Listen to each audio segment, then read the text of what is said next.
Malheureusement, les histoires de témoignages dans les prisons en Syrie sont presque indénombrables. Et chaque Syrien peut vous raconter une histoire qui aurait dû suffire à mettre fin à cette dictature. Aujourd'hui, j'aurais pu vous parler longuement de la torture des enfants de Dera, à qui le régime syrien a arraché les ongles. J'aurais pu vous parler longuement de l'enfant Hamza al-Khatib, qui a été torturé jusqu'à la mort. Son corps était un message pour les Syriens. On a trouvé des traces d'électricité et de perceuses sur son corps. J'aurais pu aussi vous parler de mon cousin Hamza, dont la méthode de torture consistait à l'accrocher par son cou en laissant les extrémités de ses pieds toucher une chaise.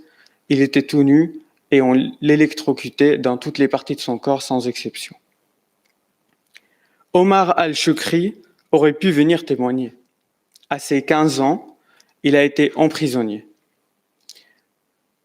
Pendant que les bourreaux le torturaient, il devait chaque jour leur proposer une nouvelle méthode de comment ils pourraient le tuer le jour J. Il est resté en prison pendant 3 ans et il a fini par sortir puisque sa mère a payé une certaine somme, mais il n'a pas pu retrouver son père et ses frères puisque le régime syrien les a tués, faute d'avoir manifesté pacifiquement. Les témoignages sont très nombreux et ceux qui ne sortent pas de ces prisons et de cette prison de Sednaya sont beaucoup plus nombreux que ceux qui en sortent. Aujourd'hui, j'ai choisi de vous raconter un témoignage, une histoire qui a été vécue par un grand opposant syrien, qui a été vécue par Michel Kilo, qui malheureusement nous a quittés en avril. Je profite pour rendre paix à son âme.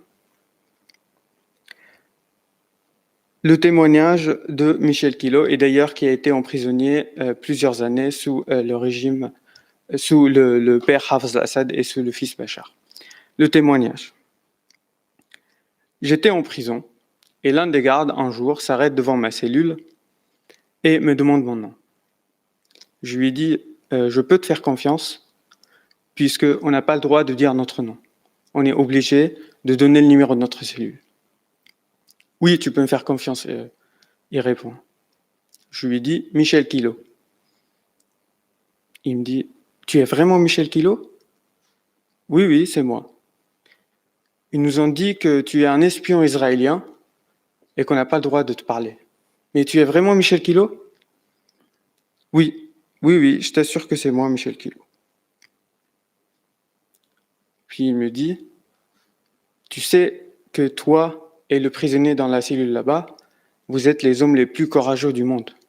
On n'a rien pu tirer de vous sous la torture. C'est qui le prisonnier là-bas? C'est Riyad al-Turk, un autre grand opposant. Quelques jours plus tard, il est venu devant ma cellule et m'a apporté une coupe d'ongles.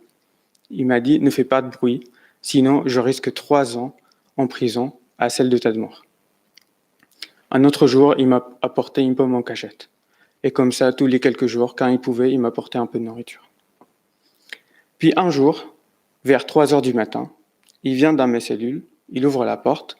Bien sûr, je n'avais pas de montre, mais je lui avais demandé l'heure. Il ouvre ma cellule et il me dit « Viens avec moi, mais ne fais pas de bruit. » Je sors, j'avance avec lui et on va devant une autre cellule. Il ouvre la porte et il me dit « Raconte une histoire à cet enfant. Puisque tu es cultivé, rentre et raconte une histoire à cet enfant. » Je rentre, je vois une femme et un enfant de 5 ans à peu près. La femme tremble, se met en boule dans un coin. J'essaye de la rassurer, mais en vain. Je lui dis ma fille, puisque ma fille a son âge, mais elle n'écoute rien. Je lui redis on m'a demandé de raconter une histoire à ton enfant. Qu'est-ce que je peux lui dire? Elle a hésité à parler, mais elle n'a rien dit. Alors je m'assois et je raconte à l'enfant. Il était une fois un oiseau. Il m'interrompt. C'est quoi un oiseau? Après un long silence, je continue. Il volait au-dessus d'un arbre. C'est quoi un arbre? Je lui chante quelques chansons, tout en ayant les yeux en larmes. Et puis je ne peux plus. Je n'arrive plus à parler, comme si quelqu'un m'étranglait. Je demande au garde de me sortir de là. Et pendant ce temps, je comprends sa phrase, puisque tu es cultivé, raconte une histoire à cet enfant. Je demande au garde, il n'est jamais sorti de prison, ce garçon. Non. Il est né ici, il ne sait pas ce que c'est un oiseau, il ne sait pas ce que c'est qu'un arbre, ce que c'est l'air, un ballon, le soleil, l'herbe.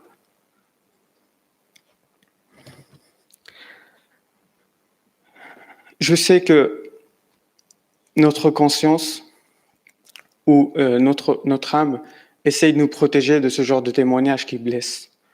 Et peut-être inconsciemment essaie de nous faire croire que c'est faux. C'est une vérité. Et peut-être qu'on essaye de nous faire croire que c'est dans l'histoire. Non, ça se passe aujourd'hui, en ce moment-là. Il y a des gens qui se font torturer dans les prisons en Syrie. Et j'aimerais finir par citer le témoignage d'Omar Choukri, que je vous demande d'aller voir sur Internet. Il a fait un témoignage devant le Sénat américain, qui a dit que pendant son emprisonnement, il y a eu 1 mois où il a eu moins de torture. Plus de nourriture, une pomme de terre entière au lieu d'une moitié. D'ailleurs, quand il est sorti de prison, il pesait 36 kilos. Ou pendant ce mois-là, on n'éteignait plus les cigarettes sur son corps. Et quand il est sorti, il a essayé de voir à quoi correspondait ce mois-ci.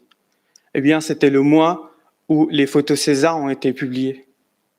Tout le monde parlait de la Syrie, tout le monde parlait des prisons syriens. Donc même si tous les gouvernements et toutes les puissances mondiales ont laissé ce peuple et sont sous silence depuis le début, vous continuez à parler, vous continuez à vous battre et à porter la parole du peuple syrien et des peuples opprimés. Merci à vous.